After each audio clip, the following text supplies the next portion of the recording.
Maka jikalau engkau ketahui akan Allah Ta'ala itu dengan sebenar-benar ma'rifat, kalau kita sudah tahu bahwa Allah melayani, menemani kepada kita, Allah sedetik pun kada pernah meninggalkan kita, bahkan ketika kita dalam keadaan tidur, Allah berikan pertolongan karena Allah memandang kekasihnya. Allah memberikan pertolongan karena memandang kekasihnya, yaitu asal-asal segala sesuatu yang disebut dengan Nur Muhammad sallallahu alaihi wasallam. Tangan kita, batis kita, semua batang tubuh kita, bahkan roh kita asalnya adalah nur Nabi Muhammad. Maka Allah pun menggerakkan tangan itu, Allah pun menggerakkan kaki itu, Allah pun melihatkan mata, Allah pun mendengarkan telinga. Kenapa? Karena Allah sangat mencintai kekasihnya, ditulunginya selalu, dilayaninya selalu. Artinya kita semua harus sadar, tanpa Nabi Muhammad kita tidak akan diperhatikan oleh Allah. Ini kata-kata yang harus kita sadari sesadar-sadarnya, bahwa tanpa Nabi Muhammad hidup kita tidak akan mendapatkan berkah. Gerak tangan karena Rasulullah, gerak kaki karena Rasulullah, penglihatan mata karena Rasulullah. Maka dari karena itu, sholawat yang kita baca, satu, kita dukung Allah atas Allah mencintai kepada Rasulullah dengan menambah-nambah rahmat, kebesaran, keagungan, keistimewaan kepada beliau. Salli, teruskan ya Allah, kau tambahi ala Sayyidina Muhammad rahmatmu, kebesaranmu, keagunganmu kepada kekasihmu. Dua, salawat yang kita baca membuat kita sadar yang berhak untuk diperhatikan, yang berhak untuk ditambahi rahmat, yang berhak untuk diberi rahmat, dialah Sayyiduna wa Habibuna Muhammad. Semakin salawat kita baca, semakinlah kita sadar, satu, kita dukung Allah mencintai kekasihnya. Dua, kita harus sadar bahwa yang layak, yang pantas, yang berhak bahkan menerima akan rahmatnya Allah, akan segala nikmat Allah, dialah Sayyiduna wa Habibuna Muhammad. Maka dari karena itu orang Bahari berucap sebagaimana fakta la ilaha illallah Muhammadur Rasulullah. Dua kalimat yang kada pernah terpisah antara Allah dengan kekasihnya. Bahkan waktu Nabi Adam di dalam surga, Nabi Adam bertanya, siapa orang yang namanya selalu ada, menyertai dan kada memisahi lawan namamu. Kata Allah, dia kekasihku, dia orang yang sangat aku cintai. Bahkan kau harus sadar wahai Adam, tanpa dia aku tidak akan jadikan dirimu. Tanpa dia tidak kujadikan alam semesta. Nabi Adam pun sadar akan keagungan, kebesaran Nabi Muhammad sallallahu alaihi wasallam. Siapa orang yang diizini dan berhak memerankan Allah Ta'ala, dialah Nabi kita. Siapa orang yang berhak memerankan kasih sayang Allah Ta'ala, dialah Nabi Muhammad. Siapa orang yang berhak memerankan kesugihan dan kepemurahan Allah Ta'ala, dialah Nabi Muhammad. Siapa orang yang berhak memerankan akan kealiman dan segala yang ada pada Allah, dialah Nabi Muhammad. Dari karena itu disebut Nabi Muhammad ini madhhar atam, seseorang yang mendapat izin dan hak memerankan Allah secara sempurna. Apa kisah tentang Allah? Nabi Muhammad memerankan semua itu. Beliau raufun, Allah raufun. Beliau rahimun, Allah rahimun. Beliau mukmin, Allah mukmin. Beliau nurun, Allah nurun. Yang berhak, yang pantas memerankan, menceritakan kisah tentang Allah segala-galanya, dialah Sayyiduna wa Habibuna Muhammad. Dalam istilah tasawuf, beliau hamba yang hakiki. Dalam istilah agama, beliau orang yang paling agung, mulia dan terhormat. Kalau bahasa keren, beliau artis yang mampu dan dapat izin memerankan tentang perannya Allah Subhanahu wa ta'ala. Barang siapa ingin melihat, memandang kisah Allah, pandanglah Sayyiduna wa Habibuna Muhammad. Kalau ingin melihat, memandang kebesaran, kasih sayang dan segala tentang Allah, lihatlah Sayyiduna wa Habibuna Muhammad. Hingga terucap kata dari orang-orang bahari, man ata'a Sayyidana Muhammad faqad ata'a Allah. Barang siapa taat kepada Nabi Muhammad, sama taat kepada Allah.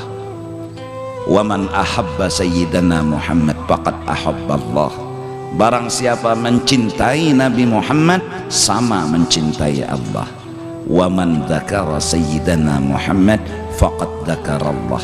Siapa mengagung-agungkan Nabi Muhammad, sama mengagung-agungkan Allah. Karena betapa hebatnya Nabi Muhammad, itu maksudnya betapa hebatnya Allah. Karena apa yang diperankan, dilakukan, yang diperlihatkan oleh beliau adalah semuanya tentang kisah Allah Subhanahu wa ta'ala. Maka dari karena itu, Tuan Guru Syekh Abdul Rahman Siddiq Sapat mengarang sebuah kitab yang bernama Amal Ma'rifat. Beliau menceritakan tentang kisah makrifat mengenal Allah. Selesai daripada karangan dan cerita, jalanku adalah memusyahadahkan nur Nabi Muhammad. Beliau bercerita di Amal Ma'rifat tentang fana pada af'al, fana pada sifat, fana pada dat. Beliau bercerita tentang makom fana dan makom bako. Beliau bercerita tentang memandang yang satu di dalam yang banyak, memandang yang banyak di dalam yang satu, mengesahkan tentang Allah dengan segala-galanya. Kata beliau, aku mengamalkan, yang ku amalkan itu adalah memusyahadahkan, memesraakan, memandang kelebihan, kebesaran, keagungan nur Nabi Muhammad sallallahu alaihi wasallam. Habib Ali yang haulnya beberapa hari ini di Solo diadakan, terukir kata keluar isi hati beliau dalam karangan Simtud Durar, bahwa musyahadah beliau, pandangan beliau adalah Sayyiduna wa Habibuna Muhammad.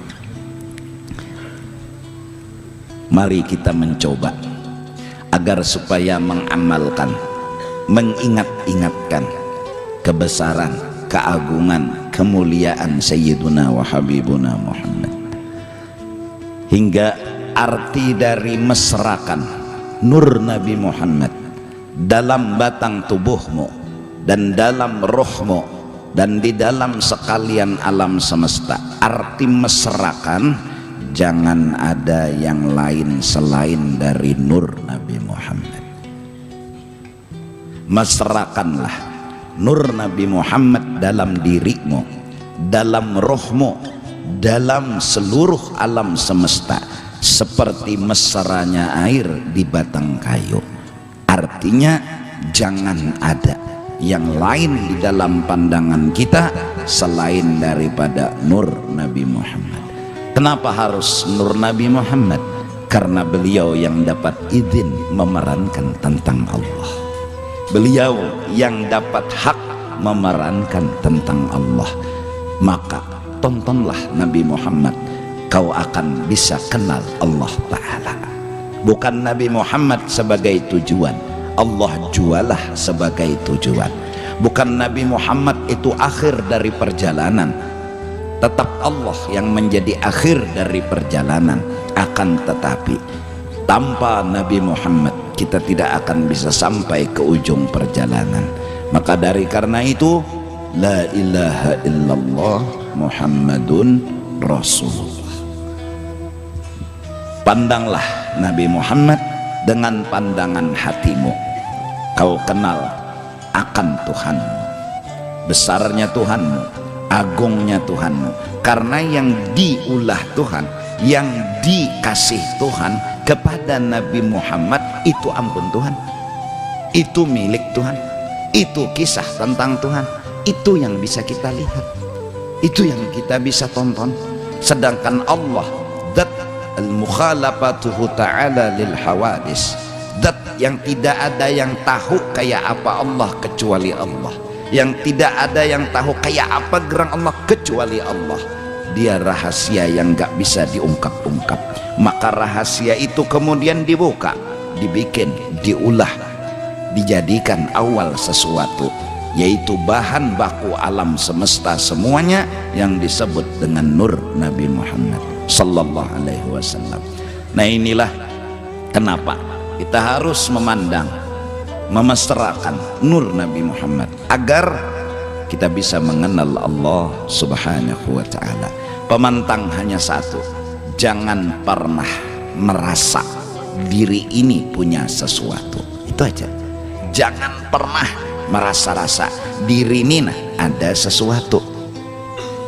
Alim, sugih, harat, hebat. Jangan pernah.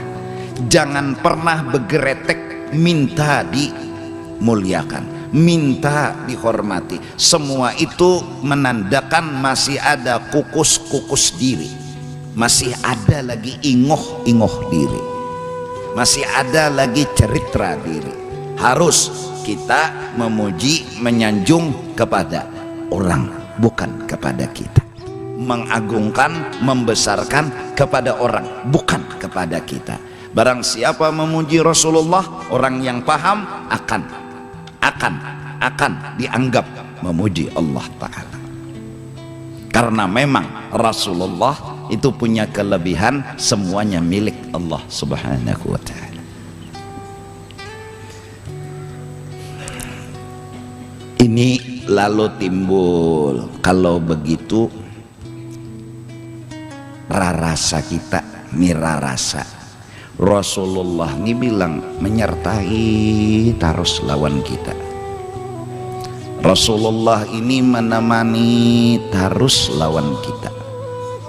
Ayo duduk, berdiri, berjalan, berabah, jaka kada sidin kedada rasa itu.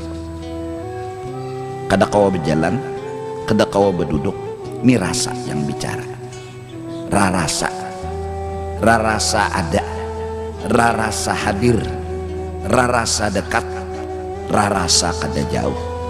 Dengan apa? Dengan satu pandangan, asal diri kita, asal roh kita, berarti beliau itu ada dan menyertai. Lahirlah Garak, lahirlah Diam, lahirlah ini, lahirlah itu, Allah yang menjadikan. Tapi kenapa Allah mengolah dan menjadikan? Karena memandang kekasihnya, bukan karena kita, bukan karena kita. Jadi yang kita ingatakan, yang kita sadar, apapun yang datang dan dijulung ke kita bukan karena kita, itu aja, bukan karena kita. Kalau saya merasa-rasa aku alim pang, jadi kayak ini kada boleh. Aku sugih pang, jadi kayak ini kada. Aku nih orang yang dihormati pang, jadi kayak ini kada. Ini datang, ini diulah Tuhan karena kekasihnya Sayyiduna wa Habibuna Muhammad. Maka kagumlah hati kita, salutlah hati kita, memujilah hati kita dengan Sayyiduna wa Habibuna Muhammad.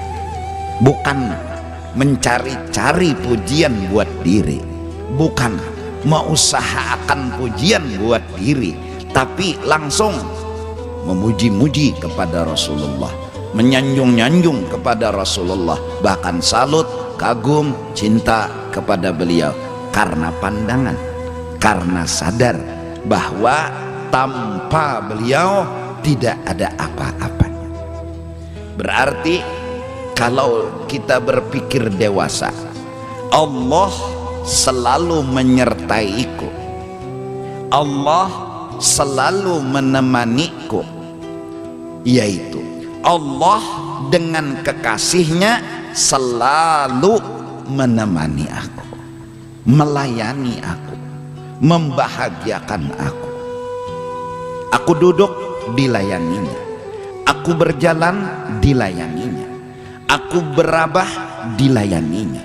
Aku behereng, dilayaninya. Layanan perhatian yang luar biasa. Nah, dirasa-rasa, dirasa-rasa, diingat-ingat, ini layanan, ini perhatian. Bahkan al-mawjudat kulluha ni'amullahi alaika.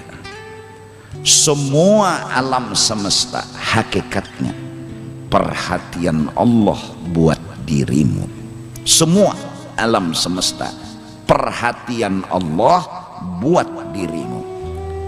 Ada orang bertanya, bagaimana pahamannya? Para nabi dapat nikmat, bukan untuk aku, mereka yang dapat nikmat.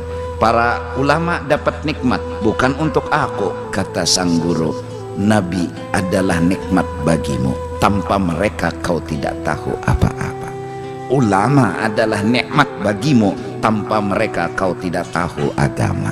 Maka semua alam semesta adalah bentuk wujud perhatian Allah kepada, bentuk kasih sayang Allah kepadamu. Mari kita mencoba untuk tafakur dan tenggelam di dalam perhatian. Sering-sering merenung, Allah nih perhatian. Pian tadi kesini, jangan dianggap sepeda motor itu aja yang mengantar, tapi nang mau olah sepeda motor tuh pabrik, berapa karyawan nang ada. Terus nang mencariakan bahan kendaraan tadi asalnya besi itu di mana, berapa orang nang turun. Terus perjalanan mereka ya panjang, sampai akhirnya dapat bahan kendaraan diolah oleh pabrik, kemudian dijual, ditukar oleh ikam pun menikmati sampai ke majelis. Berapa tentara Tuhan dan perhatian Tuhan kepada kita. Semua adalah perhatian Allah dan kekasihnya kepada kita. Allah dan Rasulullah selalu memperhatikan kita, selalu membahagiakan kita, selalu menyayangi kita. Asal itu diperhatikan, asal itu diingat-ingatkan, insya Allah tumbuh cinta. Wajar Allah minta, la yu'minu ahadukum, tidak sempurna iman seseorang kecuali aku dan Allah. Kata Nabi, Allah dan aku dan Allah lebih daripada yang lainnya. Nah, kayak apa caranya? Ya kayak itu tadi, rancak mengatakan, rancak jangan buta hati, jangan sampai seperti seorang suami yang buta lalu bulik dari rumah yang sebenarnya bukakan lawang bininya, yang mau lahakan kopi bininya, yang menapasakan baju tapi kada melihat. Lalu kadada rasa perhatian itu dirasa kadada, lalu kada sayang, kada cintanya, kada melihat. Buta. Kalau seorang merasa diperhatikan, insya Allah tumbuh cinta, insya Allah. Apalagi hari-hari datang sepatu dipaculakan, kaos dipaculakan, baju dipaculakan, seberataan dipaculakan, digantiakan lawan nang hanyar, suruh mandi ini anduk, ini sabun, ini sikat gigi, ini odol, keluar dari zaman pulang dilapakan pulang awak lawan anduk, batu dipurkakan baju hanyar hari-hari kayak itu. Makan disuapi, minum diminumi pulang, hendak guring pulang, ulas tilam diamparakan, dirapiakan, dinyamani pulang, batu berabah dipicikakan pulang, batis tangan hari-hari kayak itu. Mati kutu ya. Terus kenapa kita sama Rasulullah sama Allah kada kayak itu, padahal perhatian Allah Rasul lebih dari istri kita, lebih daripada segala-galanya ya. Kenapa kada? Karena buta. Karena kita banyak kada sadar, banyak kada ingat, lalu kalah, lalu kada tumbuh cinta, kada tumbuh sayang. Nah ini yang dimaksud Sidin tadi. Jikalau engkau ketahui akan Allah dengan sebenar-benar makrifat, Allah melayani, Allah menemani, Allah selalu menyertai dengan kekasihnya, niscaya engkau jadikan akan dia taulan sebenar-benarnya. Kita itu perlu Allah, kita kada perlu yang lain. Kita mencari Allah, kada harus mencari yang lain. Untuk kuat berkawan Allah, untuk kuat bersahabat Allah, untuk kuat selalu bersama-sama Allah, modal hanya satu: mengerti.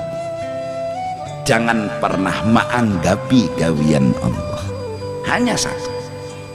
Kayak apakah kelakuan Allah, kayak apakah perbuatan Allah, husnudzan adalah alat agar hubungan tetap selalu bersama. Tanpa husnudzan bisa terhual lawan Allah, bisa tasasambati lawan Allah, bisa taanggapi lawan Allah.